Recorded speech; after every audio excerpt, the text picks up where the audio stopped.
where I lived in South Austin back then, like around the Skunks time, that period, I lived on Johanna Street, which is off of Mary Street. And there was this legendary Tex-Mex place called La Reina.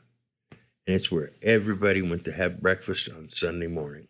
You know, I'd see Jimmy and Stevie and Luann and, you know, Keith. And they're all sitting over there eating. I'm not going to bother them, you know. But when I run into them at the cash register, I'd be sure and, you know, say hello and stuff.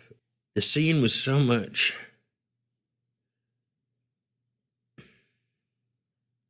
compact then, you know, and it was open. The gates were all open. You could go, you know, wherever you wanted within all of that. And, you know, I mean, all you had to do is take one look at how Stevie dressed and go, well, he's not that far off from the punk rock thing, you know. And that's one of the first shows I saw when I moved to Austin was the fabulous T-Birds opening for Muddy Waters. I'd kind of been a little leery of the whole blues thing because it's like, I don't know, you know.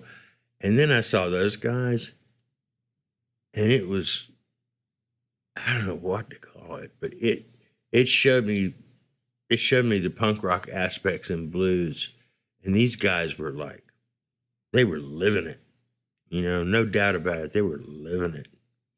This gig was, they would do Blue Mondays, and then they would do, like they had it all set out through the week, you know? And so it's like when the Muddy Waters thing came, I'd already kind of seen the T-Birds and gone, I don't know. And then I saw them open for Muddy, and it was like, I got it. It was like, oh, okay. Yeah, this is awesome.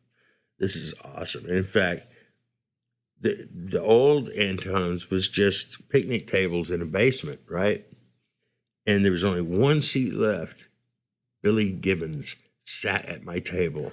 And like, for a 17-year-old dude, I'm like, I'm sorry, can I get your autograph? So that's that was the gig, you know, and Muddy Waters. And this is, man, you never, I mean, I know some people that think that stagecraft is disingenuous, you know, but that shit counts. And so Muddy Waters, this was post-accident, so he was sitting down, he's playing, and he's sitting down, he's playing, and then he hits Mannish Boy, and he just stands up. And he doesn't look too steady, but he stands up and he grabs a mic stand. I spotted him, and the whole place just like falls out. Like everybody was like, he's standing, it's a miracle. So it had everything that rock and roll has to offer, you know. And you know what? Rock and roll has a lot to offer. I love those stories of like Clifford Antone having somebody like Muddy Waters come in and stick around for a week or two so that the local cats can learn from him. Interact. Absolutely. Clifford sometimes gets a bad rap, and in some aspects, maybe he wasn't the most clever guy in the world, but you know what? He was heart as big as Texas. I mean, the guy was just, he tried to spread it around, you know? And you still see his proteges, I mean, you know, like Eve Monsees and Mick Buck, Gary Clark. You have, I mean, none of those people would exist without Clifford. We got labeled for so long as being like this blues city, and then we kind of expanded it to live music capital, and then they thought, well, that's not really going to pay, so they got their 2 festivals out of it, and that was that, you know. But it is true that, you know, with people like Clifford and people like Wayne Nagel and, you know, people like Joe Abels at the Saxon, and all these guys, man, they're keeping it alive. I believe that I was 19, and I was playing with the Skunks, which is one of the first 3 punk rock bands in Texas. And we were at the tail end of the Armadillo. The first time I ever set foot in the Continental Club, we had opened for Joe Ely and the Clash at the Armadillo. And it was one of, to say it's a life-changing thing. Beyond life-changing, Okay, so we come out, we open up, and this is a beautiful thing about the Armadillo World Headquarters was the Clash, which, people call it punk rock, people call it this, people call it that, but they were heavy lifters, right? And so the place was packed. And we came out to play, and we were a power trio, So we go out and we play, and I'm looking across this audience, and it's just a sea of cowboy hats, mohawks, and ponytails. You had the hippies, you had the punks, and you had the cowboys. And they were all in the same room together. There was no fighting, no pushing, no nothing. This was the Armadillo. And nobody knew what they were about to see because, like, the cowboy hats came to see Ely.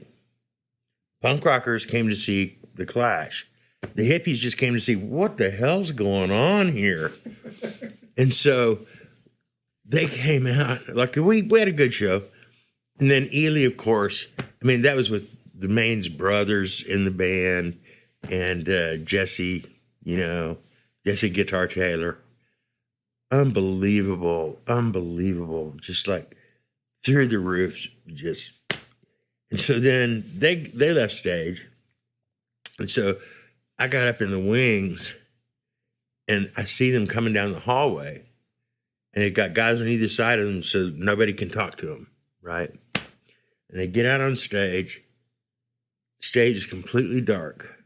The lights come up, and Joe Strummer counts off London Calling by going bang, bang, bang with the microphone stand. And it was just on a wooden stage. And when they went into London Calling, the place just went nuts. And so we were just watching this, and I'm like, wow, I know what I'm seeing is important. And I know the political ramifications. I know the cultural ramifications. But that doesn't even describe how and why it's so important. And so I just soaked it in, And so show's over. Wayne Nagel, who he tour managed Charlie Sexton, he tour managed Will Sexton.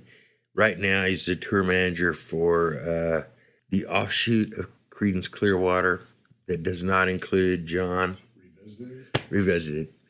And he ran the Ark.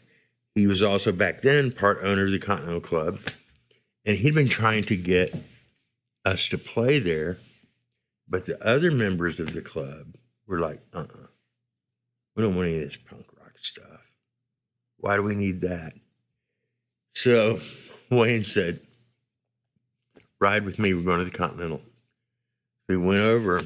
That was the first time I'd ever set foot. And I went in there, and I'm like,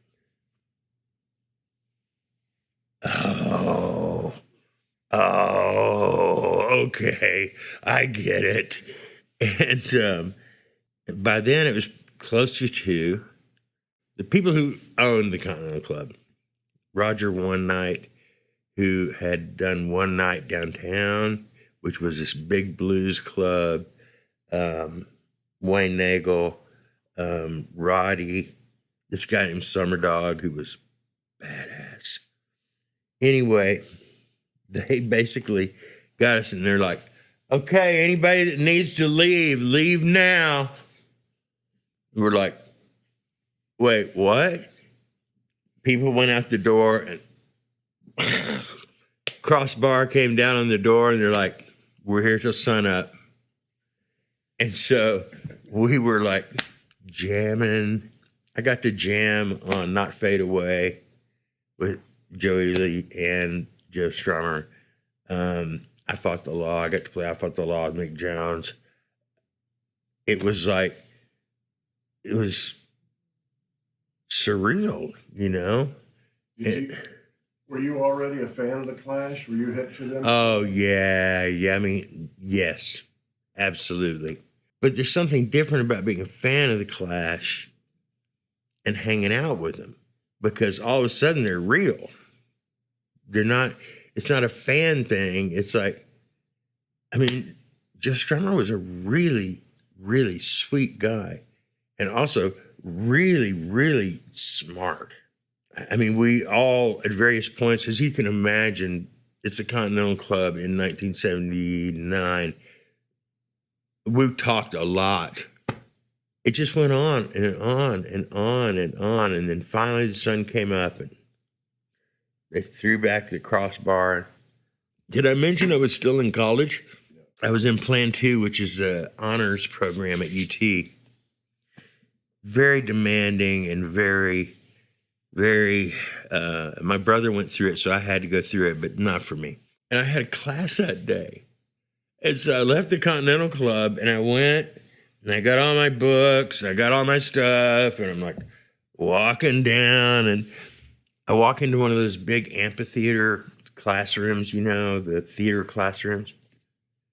I'm looking around, and all of a sudden it's like in the movies where the siren goes, shh. And I'm looking and I went, oh, I don't belong here. I took all my books, and I went to the bursar's office, and I said, I'd like to withdraw. And they said, would you like to see a counselor? And I'm like, no, I know exactly what I'm doing. Withdrawing now. Do I get anything back? You know, and from that moment forward, you know, it's I always knew that's what I wanted to do, but I was trying to please parents, please society, stand up in my brother's shadow, all this stuff. And it's like, I'm sorry, this is not what I was supposed to do. But you know what? The truth is, I'd make the same decision today. Everything led up to that. And for me to ignore that, oh yeah, I stayed up all night jamming with the Clash. Okay, well, back to biophysics, you know, not gonna happen. I met Mick Jones again later in LA, and I had to sort of remind him, and he was like, "Oh, at that crazy club," and I'm like, "Yes, exactly." Anyway, and there's other things I blame it on, but that's the chief thing I blame the current situation in my life on. 2007, I was driving back from a gig in Dallas, and that's a notoriously dangerous drive anyway. My last conscious thought was, I'm getting kind of blinky. I think I ought to pull over. Next thing I knew, airbags going off, and so broke all the ribs in this side. One of them went into my lung. One of them scratched my liver. One of them punctured my spleen. Not a cool scene. And somehow I made it out of the car and just sort of like auto walked until I hit a barbed wire fence.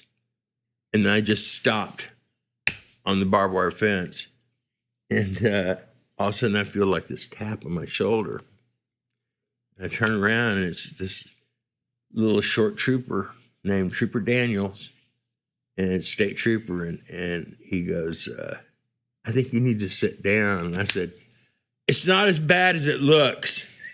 And there's like, literally, there's blood pouring down the front from internal bleeding.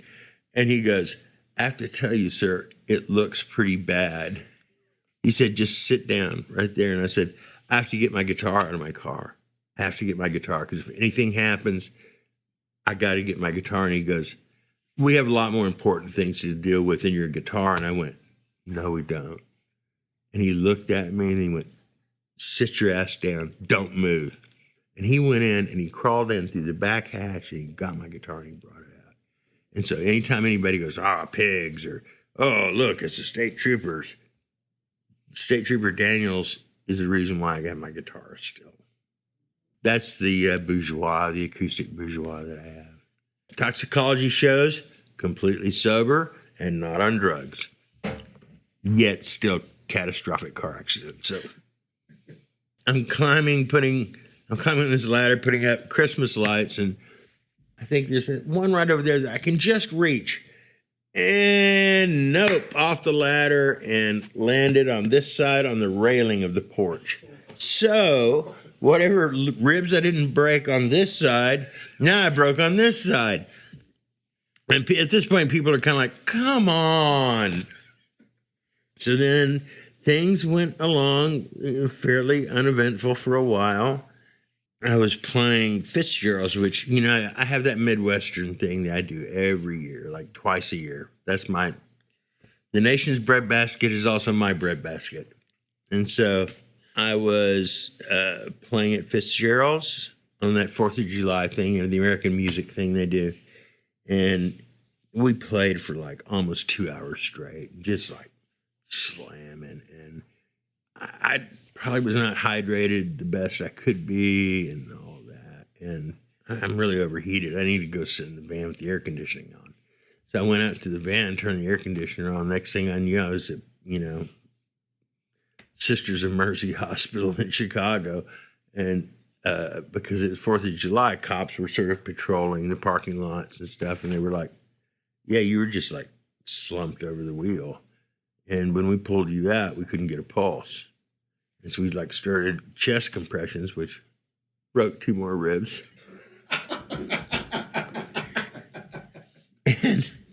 and got me started again. And then I dropped off again. And then the EMS got there and hit me with the paddles. And then I came back. I wish I could tell you there's like a white light or a rainbow bridge. Or look, it's my dog, Petey, and my grandma. It's just like going to sleep, And you know what? Given that, there's nothing to be afraid of. It's like a very satisfying nap, And that's kind of one of the things I brought out of that. It's like people go, well, did he give you deepen your faith? Did it? Well, my faith is plenty strong, but not based on any information I got from dying, And then last August, well, not this last August, but August a year ago, I had a stroke, and could have been so much worse.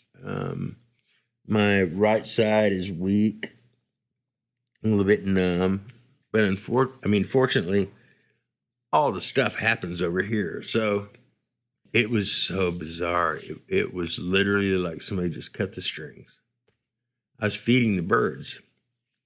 I was reaching up and putting bird seed in, and all of a sudden, just like, you see those specially placed charged buildings that they bring down where they just come straight down. That was it. I just went straight down. So it's been close to a week in the hospital. They could never quite commit to it being a stroke. They think that at the very least it was a TIA, which I can't pronounce it, but transisthemal something or other. I was discharged from the hospital with this diagnosis: neurological event of unknown origin, which I'm like going, that's every day of my life. Every day of my life is a neurological event of unknown origin. We don't know why he's still here. You know, Why he's like that? he's like that. You know, that's my grandmother's saying about me was she would always go, well, you know how he is. Jon Dee, oh, you know how he is. Oh, dude, Bill Murray's been at least twice, maybe 3 times. You know what? I don't know the man at all, but he likes his space. And he likes to just jump in and screw with people whenever possible. But more than that, he likes to sit in the back corner and have a beer and watch the band. That's kind of the deal. Billy Gibbons was like a regular for Wednesdays for years until he moved back to Houston. Did he ever get up and play? No. Did you ever ask? Yeah. He's like, oh, no, little brother. No, little brother. But one of my favorites, David Bowie had a night off. Not Wednesday nights. I'm just saying, Wednesday nights are kind of the thing, you know? And I found out much later that the concierge at the Four Seasons, when somebody asks on a Wednesday, what is there to do? The concierge goes, writes down the Continental address and says, go see this, go downstairs at 8. Go upstairs at 8, go downstairs at 10. And so, anyway, I looked up and, yeah, there's David Bowie leaning against the wall. But he's just wearing like raggedy jeans, a t-shirt, and flip-flops. And I just couldn't get past it. And so I said, man, come on. You're the thin white dude. The thin white dude doesn't wear flip-flops. And he looked at me and he went, like, yeah, you got me. I won't do this again. But it was like stuff like that, you know. And, you know, Quentin Tarantino is just like a regular there. I mean, I've seen him in there so many times. It's no longer surprising. And, you know, people, particularly like during South by and during ACL, people pop in all the time, you know. And it's like, I will say I have one of the best rock and roll bands in America. Mike Hardwick, Joey Sheffield, Andrew Duplantis. And it's like, we've been playing there every Wednesday night that I was in town and not in hospital or jail. 27 years of Wednesdays. Yeah. When you go to Austin, it's the thing you do. Yeah. For folks like us. Yeah, for folks like us, whatever that means. And you know what? I mean, the thing is, Steve Wertheimer, who owns the club, I had to win him over because then I moved back to Texas from LA in 96. Well, late 95, latest 95. Spent New Year's Eve, 95 into 96. You know, I'd given up playing. I was like, I'm done with this. I'd just done a year-long tour in Europe with Calvin Russell, and it was just like, this is dumb. This is just dumb. You know, what was I thinking?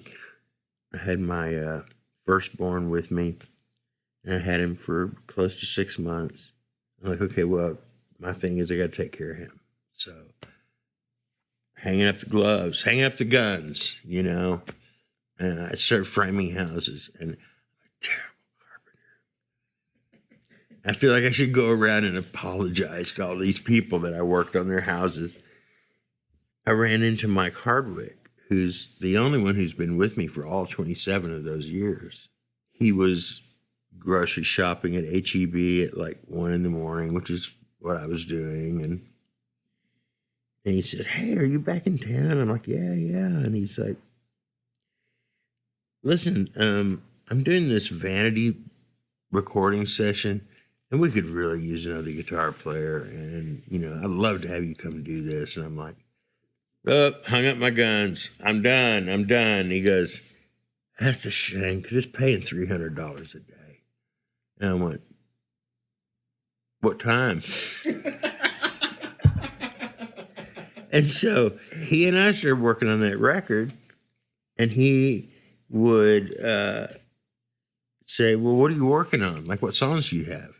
And I'd start pulling out songs, and he'd be like, that's good. Well, what if we do this? Anyway, he's the whole reason. He's the whole reason that I have a solo career, you know? Going back actually to Alejandro, who forced me to sing my own songs. Because before that, I never had. And then Mike was like, these songs are good. You need to trust your instinct. We need to record these. So we made Escape from Monster Island, not hoping for anything. Like if I saw it in a record store somewhere, that would have been enough, you know? And it turned out to be like, you know, a micro hit. And since then, I mean, 12 albums, you know, 12 albums. 13 and 14 if you count the 2 live records, but I don't count the live records. 64 years old, and out of the blue, I got a major label deal. Is that how that works? You know, I don't even know what that means anymore, but George Fontaine Sr. Has started this label called Strolling Bones, which is in the New West family, which is a little awkward, but they're a Sony label. And so technically, I'm on a major label. And we had this record we've been working on off and on for 3 or 4 years, you know, all my stupid health problems and then, you know, COVID and all this. Anyway, he just called me up out of the blue and was like, hey, I understand you got a record. And I'm like, yeah. And he's like, I want to put it out. And he said, this is not a negotiation. This is my offer. Non-negotiable. And he like reeled it out for me, and I'm like, that's the best deal that's been offered to me, even by my own company, you know? The day after a show, I'm wiped out. I mean, I sleep most of the day. And that's not uncommon for stroke, you know? And also, I mean, you know, right side's weak, fatigue easily. But I'm still playing, and I love it. Some nights I get to play standing up when I'm feeling particularly steady, and that's great. A lot of nights I play sitting down. So I'm just trying to sort of figure out what the parameters are, you know. I think the main thing is no more than 4 hours driving, or it's a day off, you know. No more than 2 shows back to back. Now this is theoretical. We're going out to try it, you know, in December. Usually days after shows, I walk with a cane because I'm unsteady. Whoa, where's my cane? So I know I'm getting better. I know that I'm getting better. I know that I'm getting strong. It's just so much slower than I want it to be, you know. And, but you know what? I mean, who at 64 gets a record deal? So I got nothing to complain about, you know. You said something to me. I don't even know how to throw this in here, but you said something to me 20 years ago. We were talking about something that I don't remember what it was, but your answer was so like, Otis, you gotta be fearless. That's it. That's it.